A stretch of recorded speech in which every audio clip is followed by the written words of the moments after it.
Hello Instagram world, hello YouTube. Thank you so much for tuning in today. As always, my name is Goliath and today we're going to do a little story time with one of my favorite illustrated kids books. You guys might remember this one. It's the classic, The Water Tower by Grrr.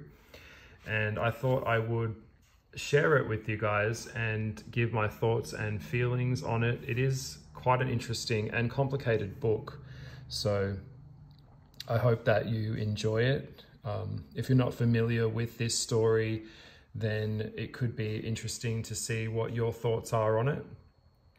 Grrr is an Australian author who's very famous, and in the peak of his career he was producing a lot of really interesting and very esoteric books that came out around 1994-95. At the time I must have been around 8 or 9, and my library teacher was the one who would read these to us, and I would sit on the snake and listen to the story and look at the artwork and really try to unpack and understand what the book or the books were communicating. Here's the back here. I can show you. There's the author, there's Grrr, and there is Stephen Woolman, an incredible illustrator. The illustrations in this really helped the story. These two worked so well together. They also did a couple of other books, which I will look at some point as well. Unfortunately and sadly, Stephen has passed away, but this work just lives on, and it has lit a fire in my heart since I was a kid, and it's just such a pleasure to come back and revisit this beautiful, interesting story. I hope that you enjoy this. I'm going to read it to you, and I think I'll do like a part 2 where I unpack it and share my thoughts and feelings and my impressions of the book as a whole, but also what the story is communicating.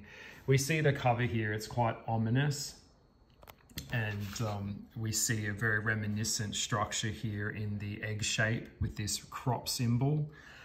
Back in the day when this book came out, The X-Files was a very famous series with Mulder and Scully, and a lot of mystery and intrigue, and ultimately it's kind of looking at shadow and this kind of town, which we'll look at as well. So let's get into The Water Tower. I hope that you enjoy this read. I'll hold the camera as close as I can to all of the really beautiful and detailed illustrations. Even looking at the front cover of this book is just so good. It's just so well done. You can see, like, from straight away, we don't know what's going on here. It is intriguing. And this book is also asking you as an audience to engage with it, because you have to turn it around and engage with the layout of the book. It's all in different positions. And also we see here in the cover, we've got these kind of comets, these shooting stars. And we also have this green energy, which is coming out like a radio frequency or a radio tower. Or it could be very similar to the ripples of water, which kind of, as they go out, they dispersed. All right. Oh, and by the way, when this book came out and we saw this this Children's Book Council of Australia Picture Book of the Year, this meant that the book had been chosen. So if you're in another country and you're not in Australia, thank you for watching my video today.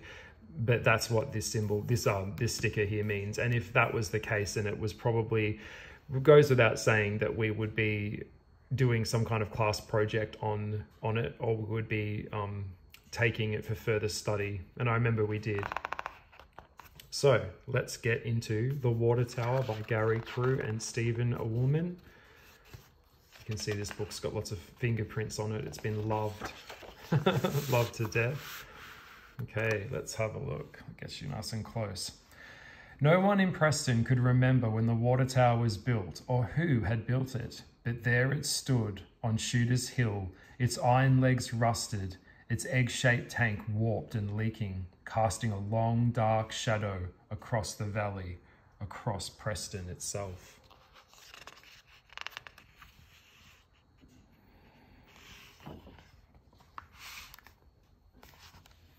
One summer afternoon, Spike Trotter met Bubba D'Angelo by the service station and together they went up for a swim. Spike led the way as usual. My mother says it's dangerous up there. Bubba puffed on behind. My mother couldn't care less where he went. At the summit, Spike stopped to look down at the sweltering town. Suckers, he grinned, and headed for the tower.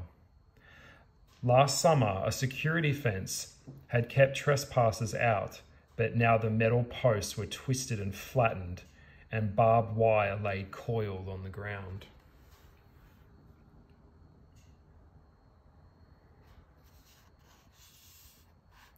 You reckon Vandal's done that?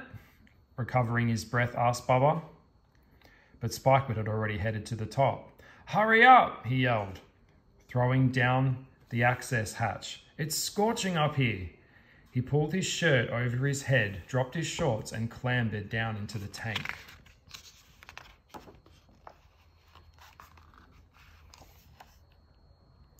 It was dark inside.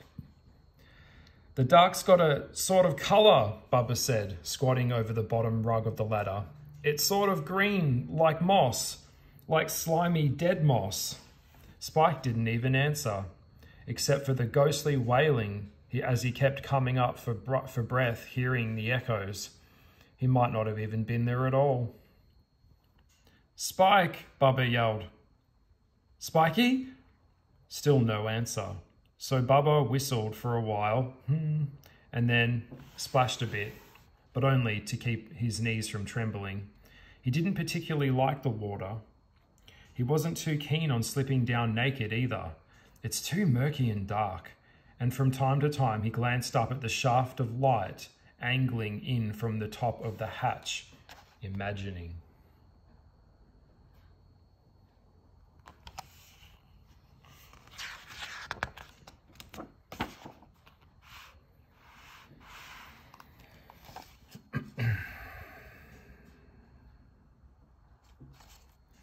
At last, Bubba called. Spikey, I'm going up now. I'm not going to get dressed. I'll stay there. I'll come down ready when I'm ready. He guessed that Spike was somewhere beneath him, in the water that eddied and swirled.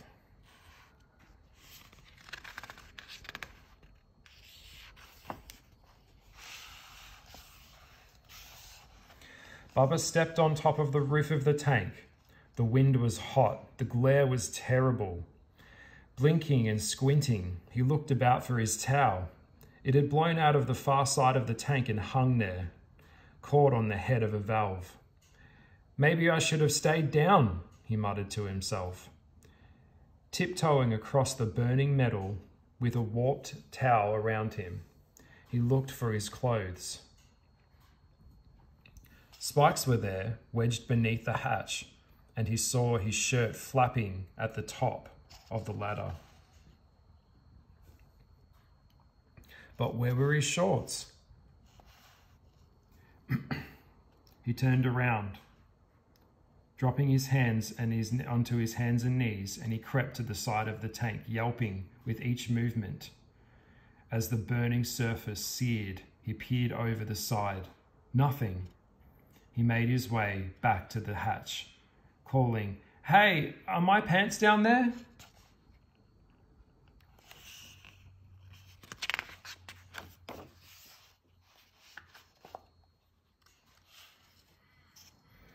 What?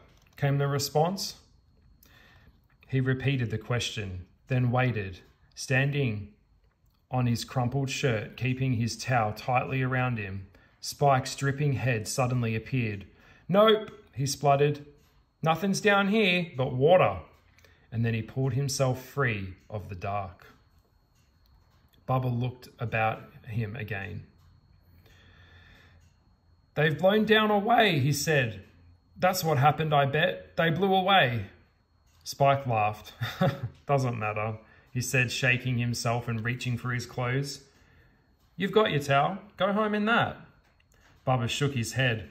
Oh, no way. If my mother finds out that I lost my pants, I'm dead.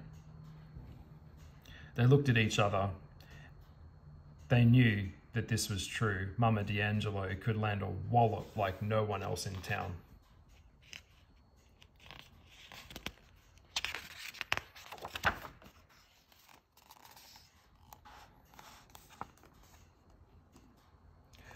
I'll go back, Spike volunteered.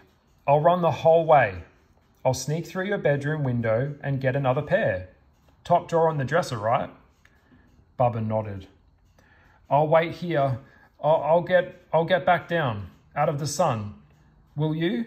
Will you be long? Spike was already on the ladder. I didn't win cross country for nothing, did I? I'll run. His last words were lost in the wind.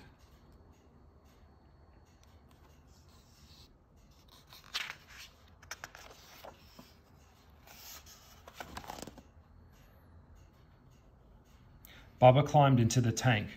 I'll be right down here, he muttered. I'll be right. But when he looked, the bottom rug was too far away from the light and the water seemed darker.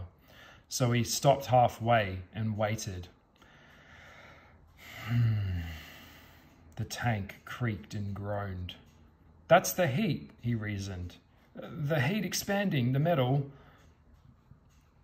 There was a smell. That's the algae, all rotten and festering. The water eddied and swirled. That's the wind, shifting the towel. It's old and rickety. But he was frightened, very frightened. And, rung by rung, he came up to the top of the ladder, careful not to shake the ladder to disturb anything below. He crept upwards to the sun.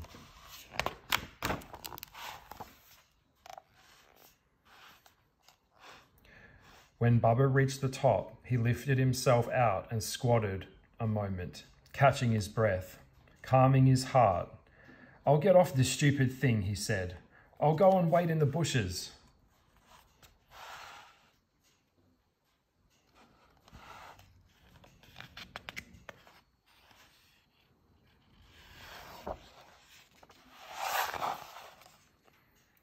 So he did. He tightened the towel around his stomach, climbed down the outside ladder and hopped across the burning earth to a patchy shade of grey-leafed bush.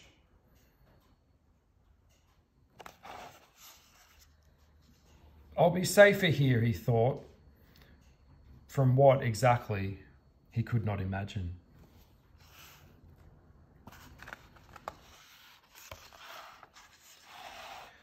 The sun found him wherever he went, starting blisters on his skin. The hot wind burned his cheeks. How much longer, he worried. When will he come? Then something moved way up on top of the tower, something Bubba couldn't quite make out.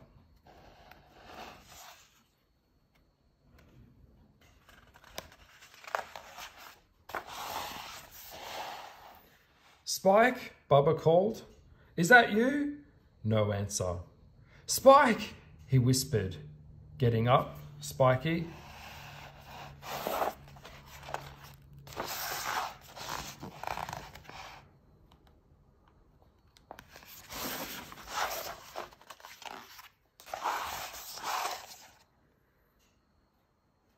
When Spike returned, calling and waving the shorts, Bubba stuck his head straight out of the tank. Oh boy, he said, dressing himself. If I stayed down there 1 minute longer, I reckon I would have dissolved. The water was great. I had the best swim. I taught myself to lie on the bottom. I could do it to the count of 120. No lie. 2 minutes. Boy, that was good. Spike's eyes narrowed. This was not like Bubba. Not like Bubba at all. Go on, he said, shoving him. Show us your fingers then. Show us the water wrinkles. Come on.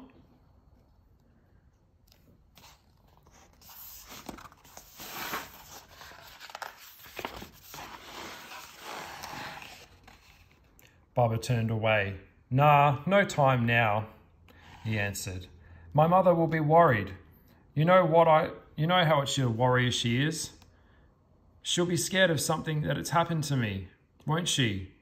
He shut the hatch with a thud. Deep in the tank, the water eddied and swirled.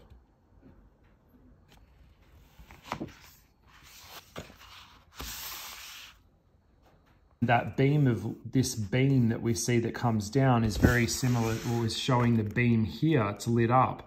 So it's like, my theory is they've put, or some kind of underground government organization, or maybe even alien intelligence, has put something in the water tower. It's going down into the town, and the town are drinking it. Very similar to that, the esoteric concept of mind control, or it could be like fluoride that they put in the water, which is said to, you know, create some level of blocking of the pineal gland. So the pages here in this book, as we see, they are all open out, and we see the crop circle, it moves through the book. So we get this crop circle, which is it's a symbol that's just shown throughout the book, and it's moving around in a circle.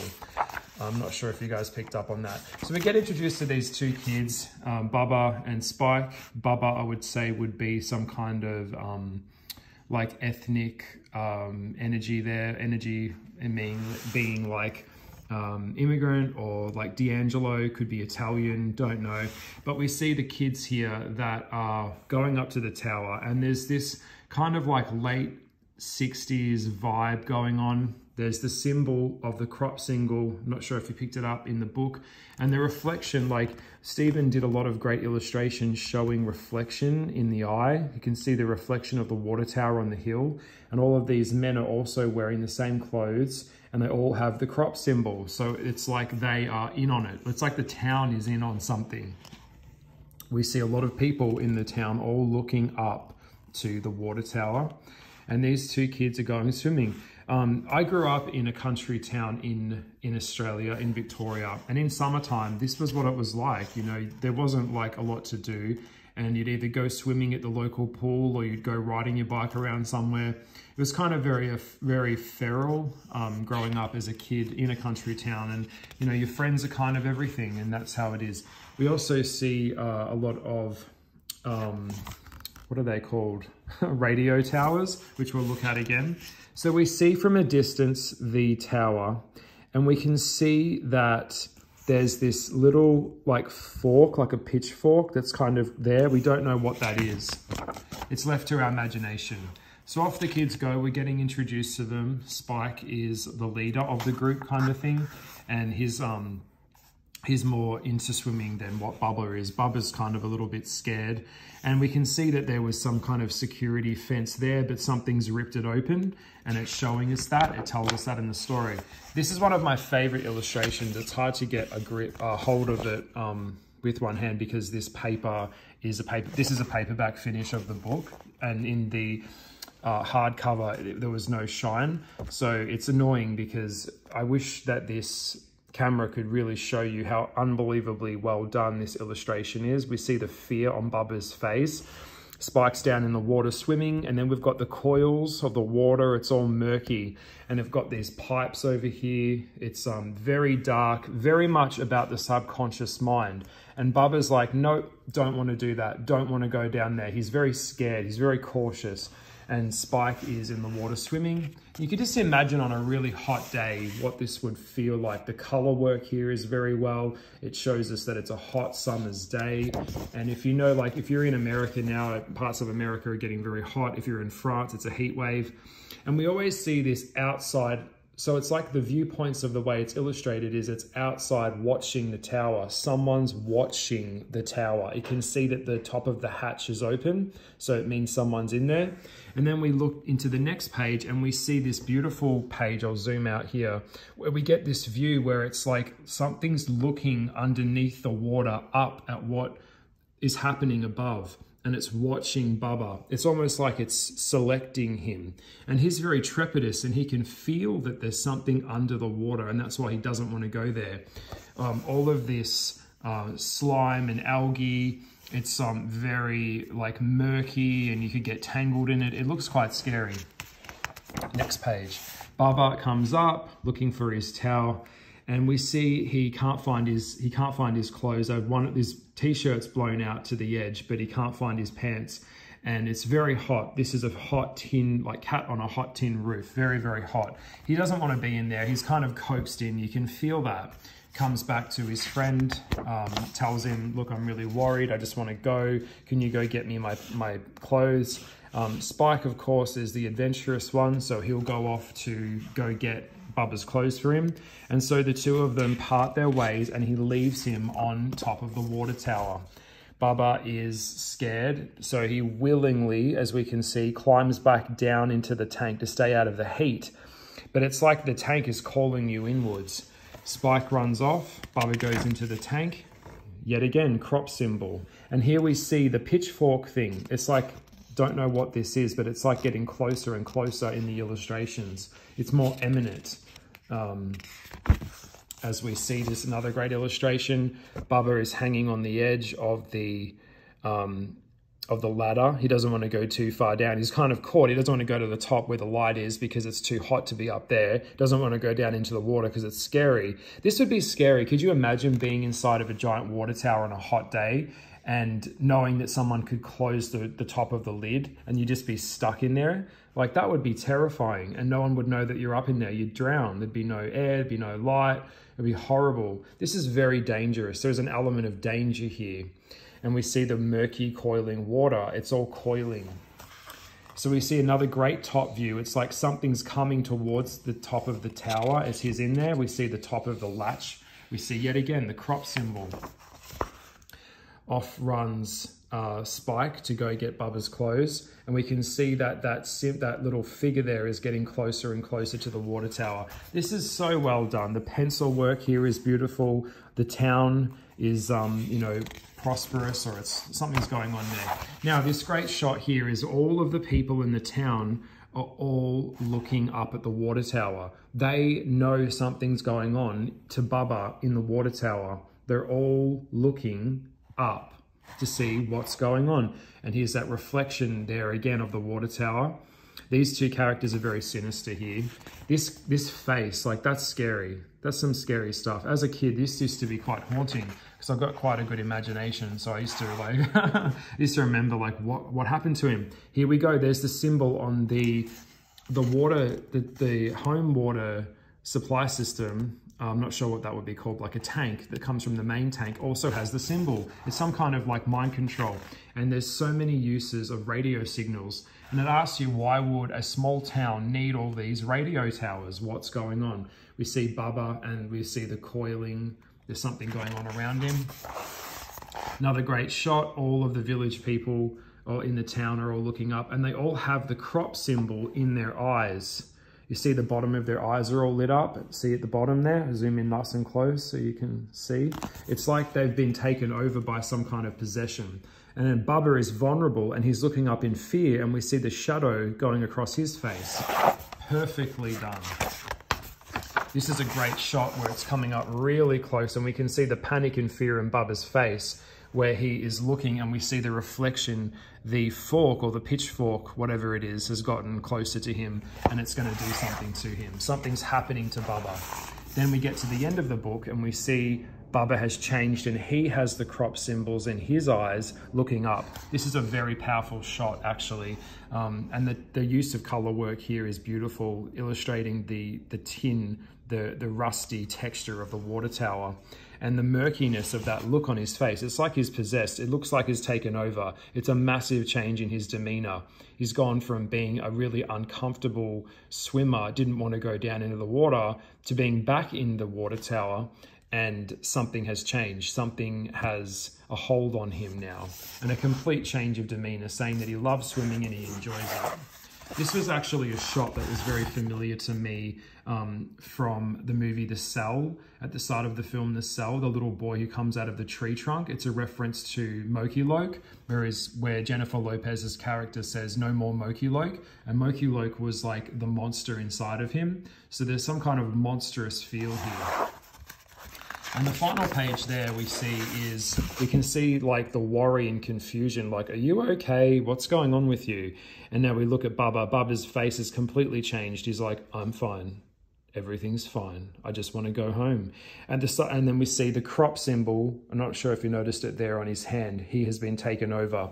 we look at this little image here, there's always that side image that's showing us what's happening from a distance at the tower, and we can see that that it's moving away. Whatever it needed to do, it's done what it needed to do.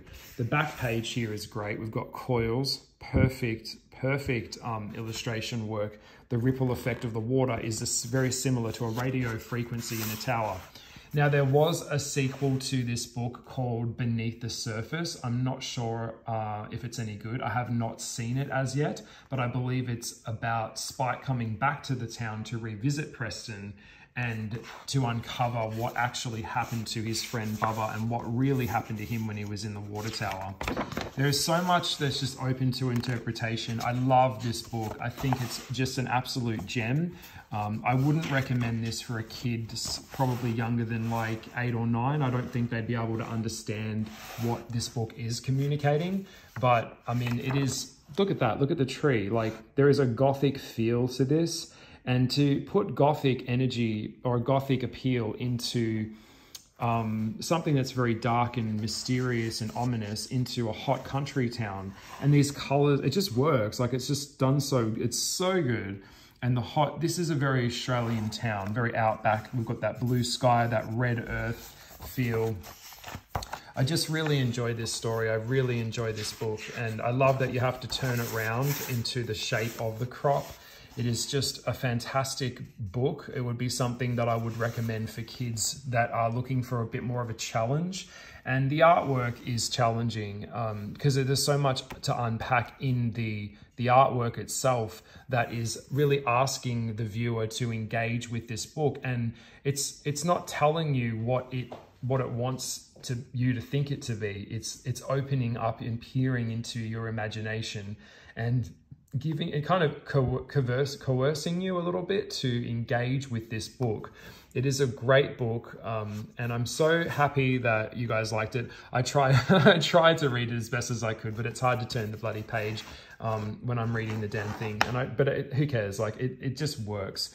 And it won Children's Book Council Australia of the Year, Picture Book of the Year. So back in the day when this symbol was on the book, like I said, it was chosen for a reason. So I hope that you've enjoyed The Water Tower by Gary Grrr. I would give this probably about a 9 out of 10. If you're looking for a bit of a challenge, you can pick this up and give it as a gift to a friend if they're into like mysterious things that are a little bit creepy, a little bit weird, very occult. Then I would recommend the book, The Water Tower. I hope that you've enjoyed this video. I am in lockdown. It is what it is. So I'm just filling in the time, and I wanted to share something beautiful and special that is so well made. And I will see you in the next video. I'm going to do Caleb by Gary Grrr next, and I hope that you will stick around for that one. Bye. Bye.